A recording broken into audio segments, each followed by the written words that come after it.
sorts of things we see in fascist regimes is happening in our beloved hometown of Akron, Ohio. Ben Holder is one of two people to speak out at Wednesday evening's meeting of the Akron Citizens Police Oversight Board, charged with overseeing Akron police actions, policies, and procedures. You may or may not know that when protesters leave events, leave actions, they are picked off one by the police as they go to their homes. Holder expressed disturbing allegations that he wants the board to investigate.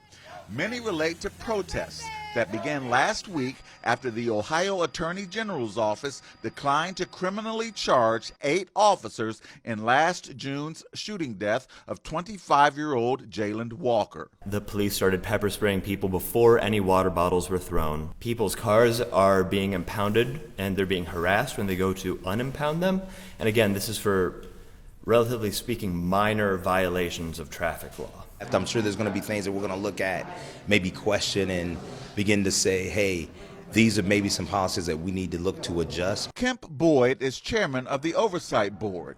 He says citizen complaints like Ben Holder's will be reviewed by an independent police auditor, Phil Young, who is an employee of the Oversight Board. I've also been more active recently, and I do feel like there is some definite retaliation from the police with the protesters. Although the 8 officers were cleared criminally, the Akron police chief still must determine whether they broke any departmental policies in Jayland Walker's death. Boyd says the Oversight Board will have some role in that process, but he is not sure how much. The chief, when he had his press conference last week, he talked about how they're going to do an internal investigation, and then it will be turned over to the independent auditor to also review. So by him being our employee, we'll be able to assess some of that as well alongside of him.